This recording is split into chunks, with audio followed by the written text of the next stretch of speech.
Paz do Senhor a todos. Eu me chamo Diácono Jean e eu vim trazer uma palavra para o coração dos irmãos que se encontra no Evangelho de João, capítulo de número 14 e o verso 1. Uma passagem muito conhecida que diz que o Senhor diz: não turbe o vosso coração. Credes em Deus e credes também em mim. O Senhor vinha me desinquietando e falando ao meu coração, pois o tempo que nós vivemos não é um tempo fácil. A grande realidade é que nós passamos por circunstâncias difíceis. A situação está cada vez mais ficando complicada, tanto com essa pandemia que nós estamos vivendo, como a crise econômica que nós passamos pelo nosso país. Nós estamos sendo assolados pelas circunstâncias difíceis. Esse texto, irmãos, vale ressaltar que o contexto dele era de totalmente uma frustração. Os discípulos se encontravam inquietos, com medo, porque Cristo havia anunciado que seria morto. Cristo veio ser anunciado, ele veio anunciar que seria morto, que não estaria mais presente no meio dos discípulos. E os discípulos ficaram com medo, se sentiram medrosos. Os discípulos ficaram preocupados e Cristo vai dizer: não turbe o vosso coração.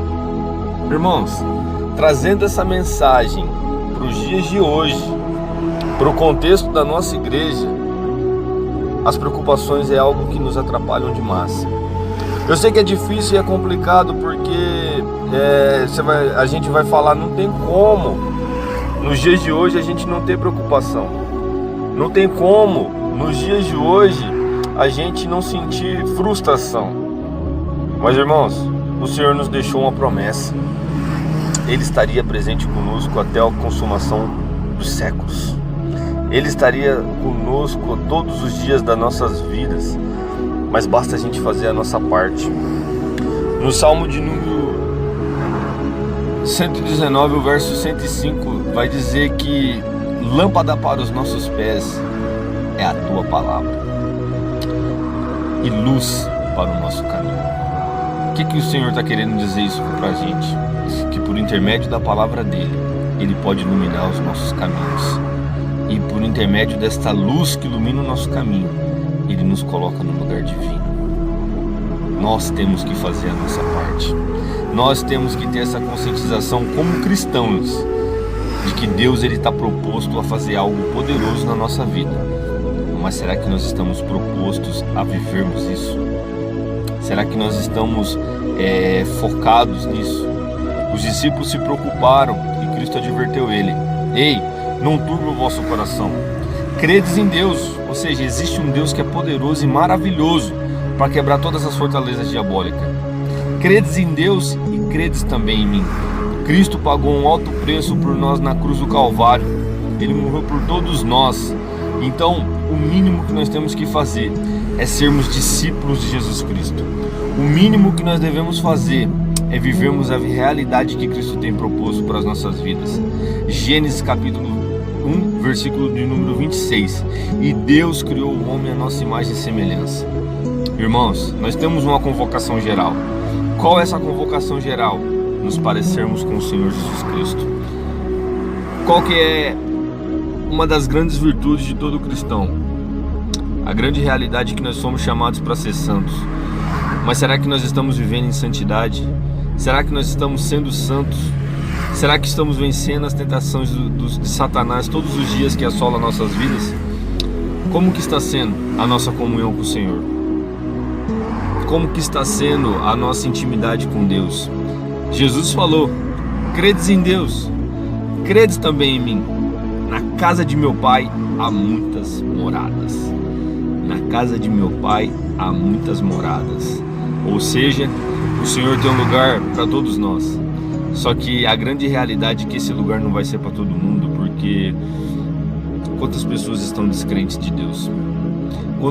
Quantas pessoas estão anulando todos os dias o que Cristo tem feito nas nossas vidas? Quantas pessoas, de alguma forma, elas negligenciam aquilo que Cristo tem feito por nós? Quantas pessoas têm deixado de viver o Evangelho voltado ao amor de Cristo? Irmãos, fique com essa mensagem Isso é mais uma meditação, é mais uma reflexão do que Deus pôs no meu coração desde ontem à noite até agora cedo. Eu acordei pensando muito nisso. Não turbe o vosso coração, não se preocupe. Credes em Deus, credes também em mim.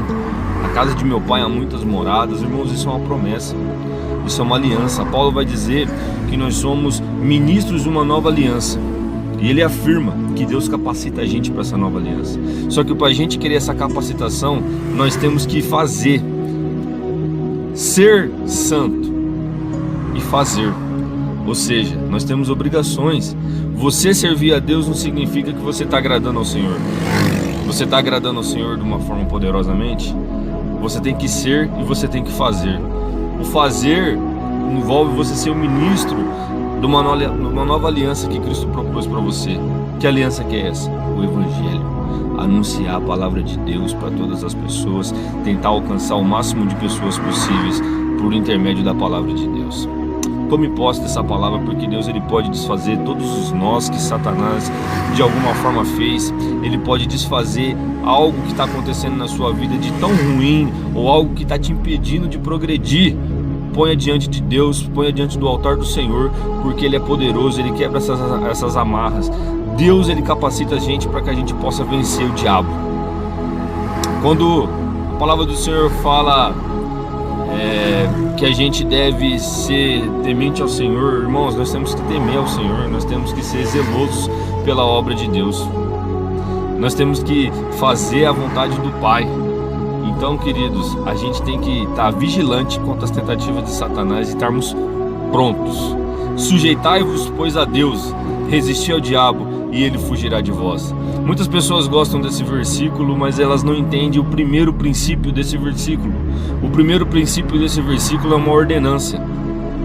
Sedes, sujeitai-vos, pois, a Deus. Sejam sujeitos a Deus, para nós podermos resistir ao diabo e vencer o diabo. Nós temos que nos sujeitar a Deus. Sujeição, fazer a vontade do Pai, estar temente a Ele de uma forma poderosa. Irmãos, tome posse dessa palavra. Deus abençoe a todos e fiquem com Deus. Um ótimo dia a todos, em nome do Senhor Jesus Cristo.